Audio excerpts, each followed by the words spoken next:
प्यारे बच्चों, आप सबका चंद्राकर सर क्लास में बहुत बहुत स्वागत है। आज के इस वीडियो में हम लोग चर्चा करने वाले हैं कक्षा 12वीं का जो बोर्ड क्लास है उसमें जो संभावित प्रश्न है जो 2025 में आने वाले हैं उसकी चर्चा हम लोग करेंगे। और भौतिकी विषय के इकाई 9 और इकाई 10 इस दोनों यूनिट पर आज हम लोग बात करने वाले हैं कि कैसे हम इस यूनिट की तैयारी करें और अधिक से अधिक अंक प्राप्त करें।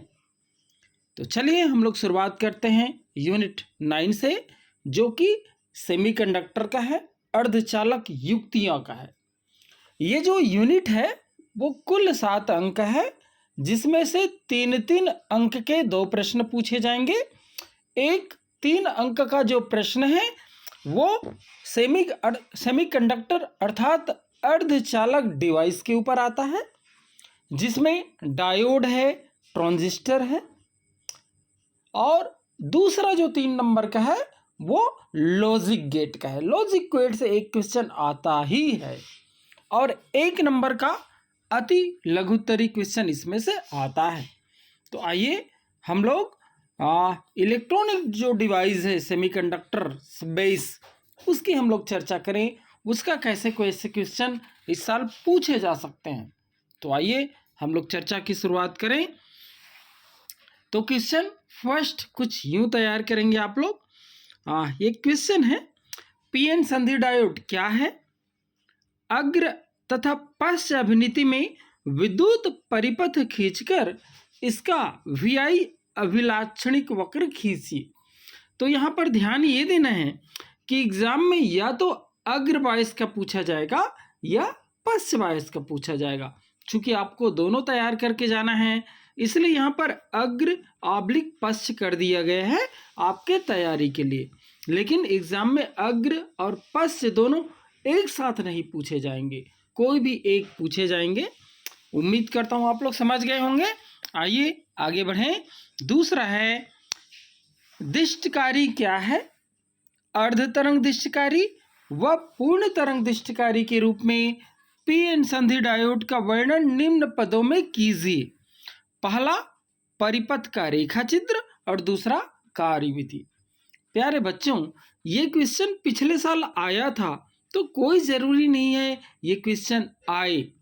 इसलिए इसको यदि हम चाहें तो कर सकते हैं, ना चाहें, छोड़ना चाहें तो छोड़ भी सकते हैं। लेकिन ये इतना प्यारा क्वेश्चन है कि हम इसको आसानी से कर सकते हैं।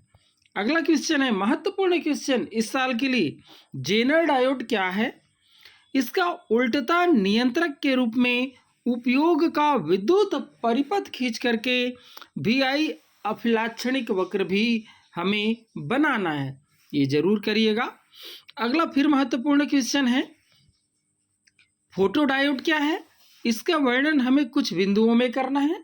पहला बिंदु है विद्युत परिपथ, दूसरा बिंदु है कार्यविधि, जबकि तीसरा बिंदु है धारा व वोल्टेज के मध्य ग्राफ खींचना। अगला क्वेश्चन ये भी बड़ा महत्वपूर्ण क्वेश्चन है, LED लाइट एमिटिंग डायोड अर्थात प्रकाश उत्सर्जक डायोड क्या है आपको बताना है और इसका उल्लेख कुछ बिंदुओं में आपको जानना है।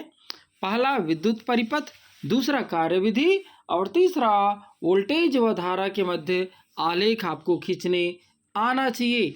बड़ा ही महत्वपूर्ण क्वेश्चन है आपका। क्वेश्चन 4, क्वेश्चन 5 बड़ा ही महत्वपूर्ण है। आइए क्वेश्चन छठे की ओर बढ़े। क्वेश्चन छठा है, सोलर सेल क्या है? इसका वोल्टेज और धारा के बीच आपको ग्राफ खींचना है। साथ ही साथ ये बताना है कि इसको बनाने के लिए जो हम लोग अर्धचालक लेते हैं उसका बैंड जो अंतराल है ना, और प्रकाश अवशोषण क्षमता की जो कोटि है वो कितना होता है, आपको बैंड, इसके लिए प्रयुक्त अर्धचालक का बैंड अंतराल बताना है। साथ ही साथ आपको अवशोषण क्षमता की कोटि भी आपको बताने हैं। साथ ही साथ इसका लाभ भी बताने हैं और आपको सिलिकॉन और यहाँ पर सिलिकॉन और गैलियम आर्सेनिक अधिक पसंद वाले पदार्थ क्यों है इसको बनाने के लिए, इसका कारण भी आपको लिखना है। अब देखो यहाँ पर एक बात है, अब 3 नंबर का आएगा तो इतना लंबा चौड़ा नहीं आएगा।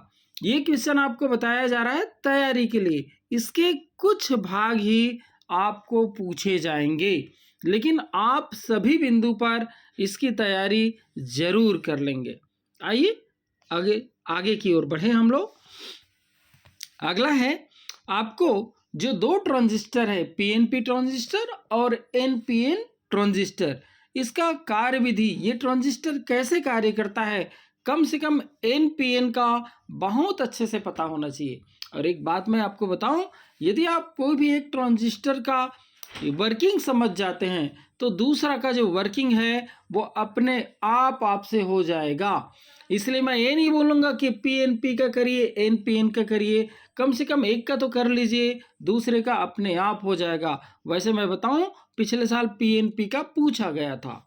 अगला क्वेश्चन आपको विद्युत परिपथ खींच करके ये बताना है कि पीएनपी ट्रांजिस्टर है ना और एनपीएन ट्रांजिस्टर को उभयनिष्ठ उत्सर्जक विधा में प्रवर्धक की भांति उपयोग में कैसे लाया जाता है।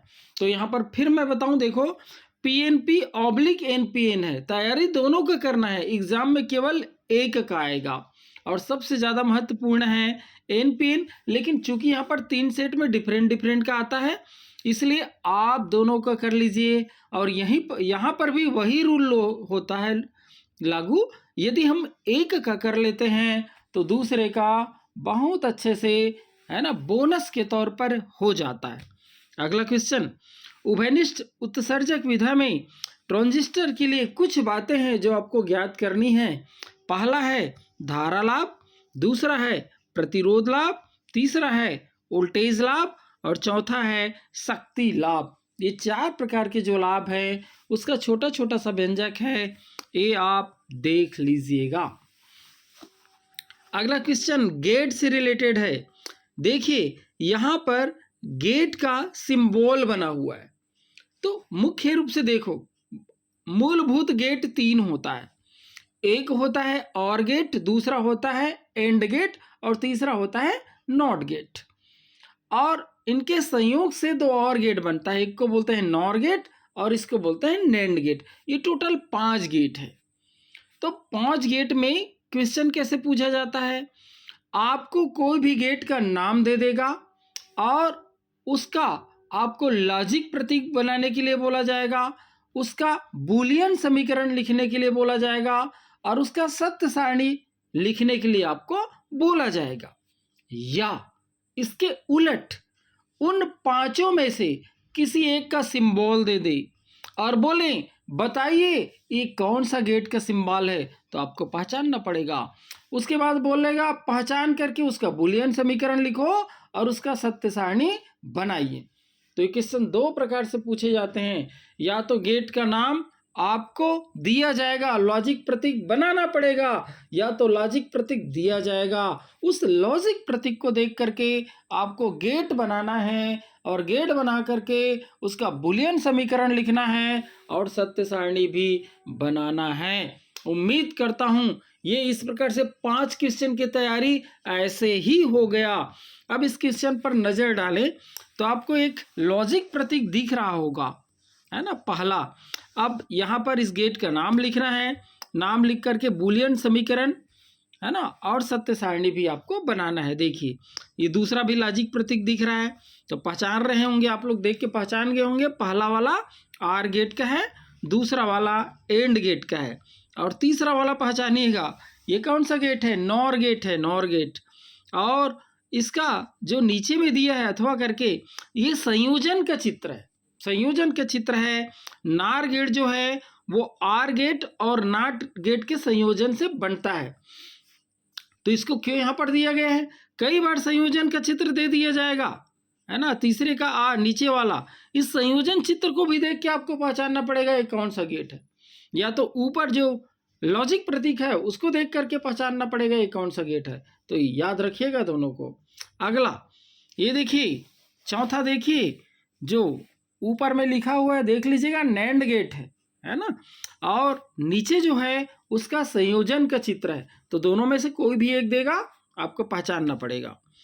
इसके बाद ये देखिए, ये आपको और एक सिंबल आप लोगों को दिया गया है, इसको पहचानना है। निश्चित रूप से ये नॉट गेट है, और पहचान करके आपको गेट का नाम लिखना है, बूलियन समीकरण लिखना है और सत्य सारणी बनाना है। उम्मीद करता हूँ ये समझ गए होंगे। अब यदि सीधे सीधे बोला जाएगा तो आपको गेट का नाम दिया जाएगा और उसको आपको लॉजिक प्रतीक बना करके बूलियन समीकरण और सत्य सारणी बनाना पड़ेगा, वरना उल्टा, है ना। अब चलिए अगला बढ़ते हैं। इसके बाद ये जो नेंड गेट है, वो नेंड गेट से हम जो 3 गेट है, जो मूलभूत गेट है, नॉट, आर और एंड, ये कैसे प्राप्त करेंगे, ये भी आपको आने चाहिए। इसी प्रकार से नॉट से भी हम आर कैसे प्राप्त कर सकते हैं, एंड कैसे प्राप्त कर सकते हैं और नॉट कैसे प्राप्त कर सकते हैं, ये भी हमें आनी चाहिए। इसके अलावा इसका अनुप्रयोगात्मक अर्थात एप्लीकेशन टाइप का क्वेश्चन और पूछा जाता है। आप देखिए 13 नंबर पर आपको दिखाई दे रहा है, ऐसे क्वेश्चन भी पूछे जाते हैं। ये उसका अनुप्रयोगात्मक क्वेश्चन है। इस क्वेश्चन का भी तैयारी आप जरूर करिएगा। ऐसे ही क्वेश्चन आपको 14 नंबर पर भी दिखाई दे रहा है। लीजिएगा, ये आपको दिखाई दे रहा है, यहाँ पर पूछा गया है कि ये जो परिपथ है वो किस गेट की भांति कार्य करेगा, है ना, उसका नाम बताना है और सत्य सारणी भी बताना है। तो पक्का आप लोग देख पा रहे होंगे और अच्छे से इसको कर भी पाएंगे, ऐसा उम्मीद करता हूँ। चलिएगा, आप लोग पहचान पा गए होंगे ये जो 14 जो है वो किस गेट की भांति काम करेगा, और ये निश्चित रूप से एंड गेट की भांति काम करेगा। आप लोग देख लीजिएगा कैसे। चलिए, तो उसका आपको नाम बताना है, सत्य सारणी भी आपको बताना है। और ये कहाँ से समझ आएगा पता है, जब आप लोग ये क्वेश्चन नंबर 12 बनाएंगे ना, नॉर गेट से एंड गेट कैसे प्राप्त करोगे, है ना, तब ये इस प्रकार का आपको बनाना पड़ेगा। इसमें डिमॉर्गन लॉ भी यूज़ करना पड़ता है। तो पक्का है आप लोग तैयारी कर रहे होंगे, क्योंकि आप तो एकदम परीक्षा के बिल्कुल मुहाने पर खड़े हो। चलिए अगला क्वेश्चन, कुछ यहाँ पर मार्किंग वाला क्वेश्चन है जिसको आपको करना चाहिए। वैसे तो 3 नंबर का क्वेश्चन है, इसके आने की चांसेस कम है, फिर भी जानकारी के लिए आप क्वेश्चन फर्स्ट तैयार कर सकते हैं। जब किसी अर्धचालक में प्रबल विद्युत धारा प्रवाहित की जाती है तब क्या होता है, जरूर पढ़िएगा। दूसरा क्वेश्चन है, किसी चालक के ताप को बढ़ाने पर उसकी चालकता पर क्या प्रभाव पड़ता है। हालांकि ये क्वेश्चन आने की संभावना बहुत कम है। तो चलिए हम लोग आगे बढ़ जाएं, लेकिन एक चीज़ है जो आपको जाननी है, वो है आपका ये नंबर 5, ये देख रहे हैं आप लोग, सौर सेलों के लिए ये आपको सिलिकॉन और गैलियम ऑक्साइड अधिक पसंद वाले पदार्थ क्यों हैं, जिसकी चर्चा हम लोग पहले किए थे। ये आप इस क्वेश्चन को तैयार कर सकते हैं ये, और ये बाकी तो छोटा छोटा क्वेश्चन है, ब्लूप्रिंट इस हिसाब से उतना नहीं है। फिर भी चाहे तो 1 नंबर के लिए वैसे तैयार करना है तो कर सकते हैं। ट्रांजिस्टर में उत्सर्जक व संग्राहक की तुलना में आधार को पतला बनाया जाता है, इसका कारण यहाँ पर लिखा हुआ है, ये आप देख सकते हैं। अच्छा, 7वां भी देख सकते हैं, 1 नंबर का देख सकते हैं, 7वां 1 नंबर का, तो ये आप जरूर देखिएगा, ये लीजिएगा। अपन 9वां भी देख सकते हैं 1 नंबर के लिए, इसको भी करिएगा। अपन 10वां भी कर सकते हैं 1 नंबर का, ये भी आप लोग करिएगा। अपन 14 नंबर का भी कर सकते हैं, देख लीजिएगा। 1 नंबर का पक्का कर सकते हैं, 14 1 नंबर का, बाकी कोई ज़रूरी नहीं है। आगे हम लोग अब यूनिट 10 की ओर बढ़ते हैं, अंतिम यूनिट, जो कि संचार व्यवस्था। बहुत सारे संचार व्यवस्था है अपने पास, उसके ऊपर ये यूनिट आधारित है, आपको बहुत अच्छे से पता है। 5 नंबर का इसका ब्लूप्रिंट है, बहुत प्यारा सा यूनिट है ये भी। एग्ज़ाम की दृष्टि से 3 नंबर के 1 क्वेश्चन पूछे जाने हैं और 2 नंबर का 1 क्वेश्चन पूछा जाना है। तो आइए हम लोग शुरुआत करें 2 नंबर और 3 नंबर के क्वेश्चन से। यहाँ पर कुछ भौतिक शब्दावली है, या यूँ बोले कि यहाँ पर कुछ भौतिक राशियाँ हैं या कुछ भौतिक घटनाएं हैं जिसको आपको परिचय देना है या परिभाषित करना है या उसके बारे में टिप्पणी लिखने हैं। जैसे पहला है ट्रांसड्यूसर, दूसरा है रव, उसी को शोर भी बोलते हैं, तीसरा है प्रेषित्र, चौथा है अभिग्राही, पांचवा है क्षीणता, छठवां है प्रवर्धन, सातवां है बैंड चौड़ाई, आठवां है मॉडुलन जिसी को मॉड्यूलेशन भी बोलते हैं, नौवां है विमॉडुलन जिसको डीमॉडुलेशन भी बोलते हैं, 10वां है पुनरावर्तक, 11वां है मॉडुलन की गहराई। मॉडुलन की गहराई या उसी को सूचकांक भी बोला जाता है। तो इन 10 की तैयारी कर लेंगे, जबकि यहाँ पर कोई 2 या कोई 3 ही एग्जाम में पूछे जाते हैं। चलिए अगला क्वेश्चन है, बड़ा ही प्यारा सा क्वेश्चन, कई बार एग्जाम में आया है। संचार व्यवस्था के लिए आपको ब्लॉक आरेख खींचकर उसका जो प्रमुख हिस्सा है उसका नाम आपको लिखना पड़ता है। ब्लॉक आरेख जरूर बनाइएगा। अगला क्वेश्चन है जो कि पिछले साल आया था, इसलिए इस साल आने की संभावना इसका कम है, लेकिन अपन करना चाहें तो कर सकते हैं। इसमें पूछा गया है भू तरंग संचरण, व्योम तरंग संचरण और आकाश तरंग संचरण क्या है, इसका रेंज व गुण आपको पता होनी चाहिए। लेकिन मैं बताऊं ये पिछले साल आया है, इसके आने की संभावना नहीं है। अगला क्वेश्चन है टीवी टावर की ऊंचाई और प्रसारण दूरी में संबंध। इसके लिए आपको एक व्यंजक प्राप्त करना होता है, वो व्यंजक आप जरूर प्राप्त करिएगा। टीवी टावर की ऊंचाई और प्रसारण दूरी में संबंध के लिए व्यंजक प्राप्त करना है। इसी का एक न्यूमेरिकल है, यदि ये नहीं आया तो इसका न्यूमेरिकल आपको आनी चाहिए। क्वेश्चन है एक टीवी टावर की ऊंचाई 75 मीटर है, अधिकतम दूरी तथा क्षेत्रफल ज्ञात कीजिए जहां तक टीवी प्रसारण को ग्रहण किया जा सकता है, जबकि आपको पृथ्वी की त्रिज्या आपको दिया गया है। तो इस क्वेश्चन को बहुत अच्छे से करिएगा आप लोग, है ना। बहुत प्यारा सा क्वेश्चन है ये। अगला क्वेश्चन ये भी महत्वपूर्ण है। भूस्थायी उपग्रह जिसको तुल्यकालिक उपग्रह भी बोला जाता है, उसका आपको परिचय देना है, अर्थात बताना है ये क्या है करके, और आपको इस उपग्रह के द्वारा जो संचार होता है उसकी 3 खासियत आपको आनी चाहिए। अगला क्वेश्चन है मॉड्यूलेशन क्या है, संदेश सिग्नल भेजने के लिए इसकी ज़रूरत क्यों पड़ती है, ये भी आपको बताने हैं।